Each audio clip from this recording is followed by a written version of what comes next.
Hello everyone, welcome back to my YouTube channel study with Nishi. So आज हम देखने वाले हैं कि आपको एसएम सब्जेक्ट कैसे प्रिपेयर करना है, कैसे मल्टीपल रिविजन्स करने हैं ताकि एग्जाम तक आपका एसएम सब्जेक्ट जो है वो अच्छे से प्रिपेयर हो जाए। अब आपको क्या करना है, आपकी जो एसएम नोटबुक है, स्ट्रैटेजिक मैनेजमेंट की नोटबुक के बैक साइड पे या आपको एक पतली सी कॉपी बनानी है, उसमें आपको ये टेबल बनानी है। अब देखिए, टेबल में आप ये कॉलम पे आप टॉपिक्स लिखेंगे, फिर first revision, second revision, third revision, fourth revision, fifth revision and sixth revision. देखिए, अब आपको क्या करना है, इस साइड पे तो आपके टॉपिक्स रहेंगे। अब फर्स्ट रिवीजन जो आपका है वो कैसे रहेगा, आपको वीडियोस प्लस नोट्स, वीडियोस जो हम आपको प्रोवाइड कर रहे हैं, वो वीडियोस कितने मिनट्स की है, 15-20 मिनट्स की है। आप जैसे ही टॉपिक कंप्लीट करेंगे, टॉपिक वाइज वीडियो है, टॉपिक आपने देखा, अपने उससे रिलेटेड नोट्स बनाए, ये आपका फर्स्ट रिवीजन हो जाएगा। सेकेंड रिवीजन आपका कैसे रहेगा, बुक से, बुक आपकी ICI module.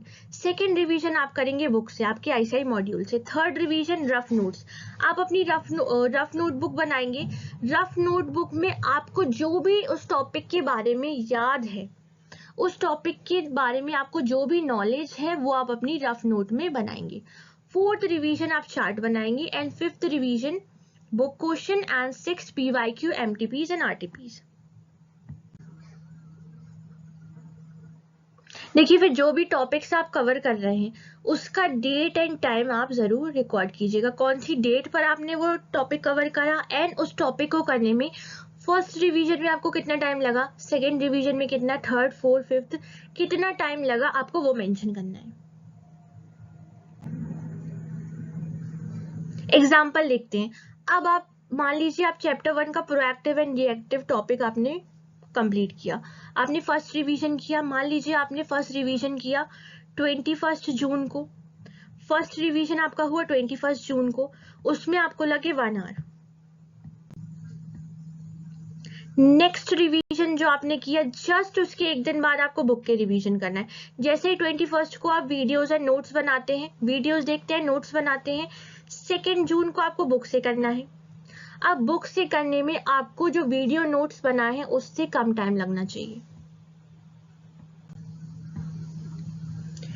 Third revision rough notes बनाएंगे।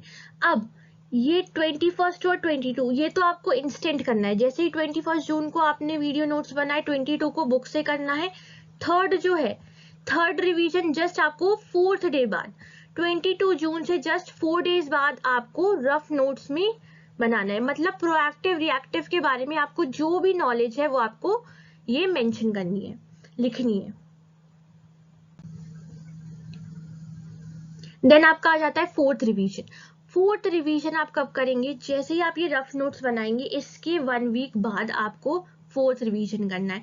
फोर्थ रिवीजन जैसे प्रोएक्टिव एंड रिएक्टिव टॉपिक है, ये उतना लेंदी टॉपिक नहीं है, तो इसको करने में आपको ज्यादा टाइम नहीं लगेगा। जैसे हमने सिर्फ 5 मिनट मेंशन करा है, हो सकता है 10 मिनट्स लगे, हो सकता है 7 मिनट्स लगे, तो जितना भी टाइम आपको लग रहा है वो आपको यहाँ मेंशन करना है।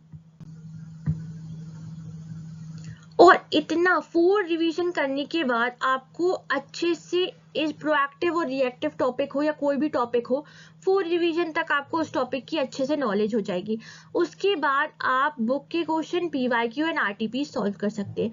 बुक के क्वेश्चन सॉल्व करने में कितना टाइम लग रहा है, आरटीपीज एमटीपी सॉल्व करने में कितना टाइम लग रहा है, ये भी आपको मेंशन करना है।